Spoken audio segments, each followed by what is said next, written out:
Hello guys, स्वागत है आपका सुपर Q&A के 5th एपिसोड में, जहां आज मैं बहुत सारे आंसर्स लाया हूं कि क्यों विजन नहीं था 838 में, या सारे डॉक्टर स्ट्रेंज एक जैसे ही क्यों दिखते थे, प्लस बुक ऑफ विशांति और डार्क होल्ड में कौन पावरफुल है, और भी ऐसे ही बहुत इंटरेस्टिंग सवालों के जवाब आपको मिलेंगे जो मल्टीवर्स ऑफ मैडनेस देखते टाइम आपके दिमाग में आया होगा।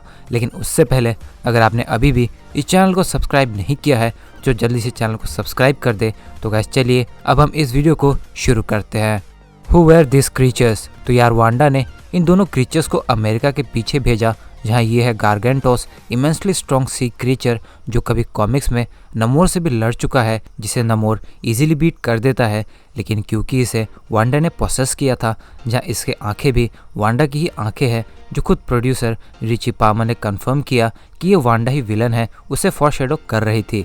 वही ये रिबन लाइक क्रीचर साइटोरक है, जो डायमेंशन क्रिम्सन कॉस्मोस में रहने लगा। यहाँ तक वो क्रिम्सन जैम ऑफ साइटोरक के थ्रू जगरनॉट को भी पावर देता है कॉमिक्स में, प्लस उसके ही बॉडी के रिबन लाइक बैंड्स को आपने डॉक्टर स्ट्रेंज को as crimson bands of Cyttorak use करते हुए भी देखा। यहाँ ये क्रीचर ये गॉड लाइक पावर्स होल्ड करता था कॉमिक्स में, जिसके चोट भी ओपोनेंट्स के उस पार्ट को सड़ा सकती है, जहाँ उसके बैंड्स इंडेस्ट्रक्टेबल तक माने जाते हैं कॉमिक्स में। Darkhold versus book of Vishanti, basically ये दोनों ही बुक्स मल्टीवर्सल लेवल की है, जहाँ Darkhold dark spells, dark magic, witchcraft और Vishanti defensive magic, book of pure wisdom, antidote या बुक ऑफ लाइट है। लेकिन डार्क होल्ड के थ्रू वांडा साइटोरक जैसे इंटरडायमेंशनल डीमन गॉड या गारगेंटोस को अमेरिका चावेस के पीछे भेज पाई, या पूरा सैंक्टम और सॉर्सरर प्लस मिरर डायमेंशन भी फेल हो गए, या इल्यूमिनाटी तक का खेल खत्म हो गया जब तक ये बुक वांडा के पास था। मगर विशांति के फीट्स ऑन स्क्रीन नहीं दिखे। लेकिन जब डार्क होल्ड के थ्रू डॉक्टर स्ट्रेंज ने थानोस को अकेले हराने के लिए ड्रीम वॉकिंग करी और पॉसिबल नहीं हुआ, या इनकर्जन क्रिएट हुआ और डॉक्टर स्ट्रेंज 838 यूनिवर्स का करप्ट हो गया, तब ये विशांति ही थी जो इन्फिनिटी गॉन्टलेट के माइंड और टाइम स्टोन लिए हुए थानोस को हरा पाई। या मोर्डो और वोंग ने भी कहा कि बुक ऑफ विशांति एक सॉर्सरर को हर वो चीज़ प्रोवाइड कर सकती है जो भी उसे चाहिए अपने ओपोनेंट को बीट करने के लिए। तो यही बात क्लियर कर देती है कि book of विशांति definitely Darkhold से पावरफुल है। आखिर विशांति को बनाया ही गया था कि ये डार्क होल्ड के सारे स्पेल्स या मैजिक को काउंटर कर सके, यानी कि ये एक एंटीडोट है डार्क होल्ड का। तो बात क्लियर है कि विशांति डेफिनेटली डार्क होल्ड से पावरफुल है। Why Stephen Strange was still weak? So Doctor Strange ने भी डार्क होल्ड का यूज किया और ड्रीम वॉक तक किया, जिससे कि वो सोल्स ऑफ डैम को तो कुछ टाइम के बाद कंट्रोल तक करके उन्हें यूज किया। लेकिन तब भी वो वांडा के सामने वीक था इवेंचुअली। सो ऐसा इसलिए था क्योंकि डॉक्टर स्ट्रेंज ने अपने बाकी पावर्स को एनहेंस नहीं किया, बल्कि सिर्फ उसने 616 के रियलिटी और एग्जैक्ट टाइम को चुना और ड्रीम वॉक के थ्रू अपने स्टैंडर्ड पावर्स से ही वांडा को रोकने की कोशिश करी। ऊपर से वांडा विजन के एंड से डार्क होल्ड का यूज कर रही थी, जिस कारण उसके पास एडवांटेज भी था, जो ऑलरेडी अपने reality alter, psionic energies, chaos magic इन सभी को और ज्यादा एनहेंस कर लेती है। लेकिन डॉक्टर स्ट्रेंज बस चंद मिनटों के लिए उसे यूज करके ड्रीम वॉक किया, जिस कारण उसके हाथ तक 838 यूनिवर्स के और 616 यूनिवर्स की वांडा की तरह डार्क भी नहीं हुए। बस उसे एक टूल देना पड़ता है जो कि था third eye. 838 Doctor Strange didn't kill Thanos. So मैंने काफ़ी कमेंट्स या सोशल मीडिया के पोस्ट वगैरह में देखा था जो बोलते थे कि भाई डॉक्टर स्ट्रेंज ने अकेले डार्क होल्ड के थ्रू गॉन्टेट वाले थानोस को मार दिया टाइटन में।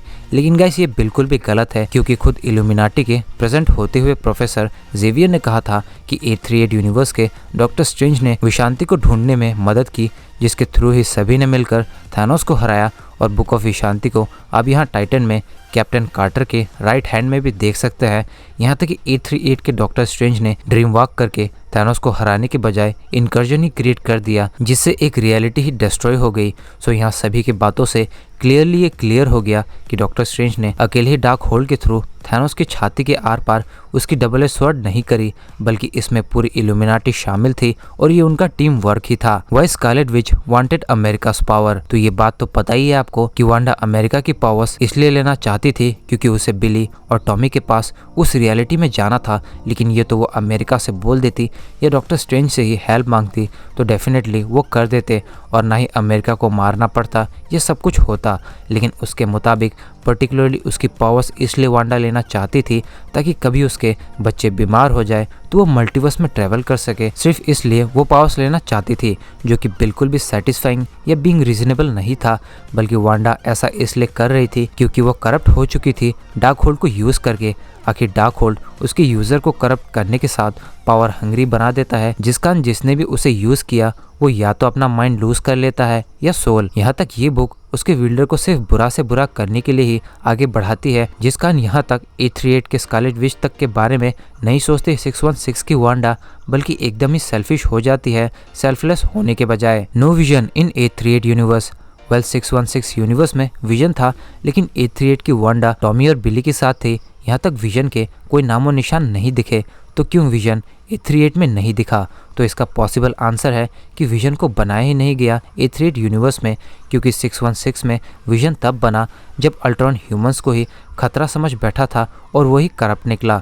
तब टोनी और ब्रूस ने विजन को फॉर्म किया, लेकिन यहाँ A38 यूनिवर्स में ऑलरेडी अल्ट्रॉन के बोर्ड्स तक परफेक्टली काम कर रहे थे, और मे बी इस यूनिवर्स का जीनियस रीड रिचर्ड्स है, ना कि टोनी जो परफेक्टली अल्ट्रॉन्स को क्रिएट करता है। उसके कारण ना ही वो यहाँ करप्ट हुए, ना ही उन्हें उसके बाद काउंटर करने के लिए विजन को बनाना पड़ा, जिस कारण विजन प्रेजेंट नहीं था A38 यूनिवर्स में। Why every Strange was same in alternate universes. तो स्पाइडरमैन भी दूसरे यूनिवर्सेस में अलग अलग दिखते थे, या उनकी MJ भी अलग थी। जहाँ एंड्रू और टोबी के वहाँ एवेंजर्स भी प्रेजेंट नहीं थे, लेकिन यहाँ मल्टीवर्स ऑफ मैडनेस में हर डॉक्टर स्ट्रेंज या वांडा एक ही तरह दिखते हैं। जहाँ डॉक्टर स्ट्रेंज के क्लॉक या कॉस्ट्यूम्स सिर्फ थोड़े बहुत अलग दिखे, तो ये इसलिए हुआ क्योंकि मूवी के मुताबिक खुद को ही देखने वाले ड्रीम्स रियल होते हैं, और तभी खुद को आप देख सकते हो जब आपका एक और वर्जन दूसरी रियलिटी में प्रेजेंट हो। और इसी पर्टिकुलर रीज़न के कारण डॉक्टर स्ट्रेंज के लुक्स को सेम रखा गया था मूवी में, और इसी कारण भी वांडा अपने दूसरे फॉर्म को दूसरे यूनिवर्स में देख सकती थी, जिस कारण वो उस पर्टिकुलर यूनिवर्स में नहीं झांक पाई जहाँ की वांडा मर चुकी है, क्योंकि जब उसका वो अल्टरनेट फॉर्म प्रेजेंट ही नहीं था तो वह सपने देखते ही क्या। यहाँ तक अपना कोई और प्रेजेंट फॉर्म ना होने की वजह से अमेरिका ड्रीम्स नहीं देखती, तो सिर्फ और सिर्फ इस ड्रीम सीक्वेंस को लेजिट बनाने के लिए मूवी क्रिएटर्स ने ही डॉक्टर स्ट्रेंज और वांडा तक के फेस को सेम रखा मूवी के अंदर, जिससे कि वो ड्रीम्स के थ्रू खुद के अल्टरनेट फॉर्म को देखे और मूवी की प्लॉट क्रिएट हो। Why Doctor Strange didn't saw this outcome in Infinity War. Well A38 वाले थैनोस को सभी मिलकर बुक ऑफ विशांति के थ्रू हरा देते हैं, वो भी टाइटन में ही, लेकिन डॉक्टर स्ट्रेंज ने अपनी 1,40,40,605 पॉसिबिलिटीज़ में ये नहीं देखा टाइटन में, वरना वो यही चुनता जिससे स्नैप भी नहीं होता। लेकिन गाइस डॉक्टर स्ट्रेंज को ये पॉसिबिलिटी दिखी ही नहीं, क्योंकि तभी 616 के डॉक्टर स्ट्रेंज को डार्क होल्ड मिला ही नहीं जिसको काउंटर करने के लिए वो बुक ऑफ विशांति ढूंढता। और तो और डॉक्टर स्ट्रेंज का टाइम स्टोन 616 का था, जो सिर्फ उस यूनिवर्स में ही उस रियलिटी की पॉसिबिलिटी शो कर सकता है, क्योंकि MCU में यूनिवर्स मैटर करती है, जैसा व्हाट इफ में दिखा, जहाँ इन्फिनिटी स्टोन्स क्रशर में इसलिए डिस्ट्रॉय नहीं हुए क्योंकि वो गमोरा के वर्ल्ड वाले स्टोन्स को डिस्ट्रॉय करने के लिए था, ना कि जो अल्ट्रॉन लाया था उस यूनिवर्स के थे। उसी तरह यहाँ ये टाइम स्टोन सिर्फ उस रियलिटी की पॉसिबिलिटीज़ को दिखा सकता था, प्लस डॉक्टर स्ट्रेंज खुद भी सिर्फ इस रियलिटी के आउटकम्स को चेक करता है, क्योंकि उस टाइम दूसरे रियलिटीज़ का आइडिया या तो उसको नहीं आया या उसे पता ही नहीं था कि एग्जैक्टली किस दूसरी रियलिटी में पर्टिकुलरली देखा जाए, जिस कारण वो ये A38 वाली सिचुएशन को नहीं देखता, बल्कि आयरन मैन का सैक्रिफाइस देखता है, जो ही बेस्ट था 616 के रियलिटी के मुताबिक। तो गाइस ये थी वीडियो सुपर Q&A की 5th एपिसोड की।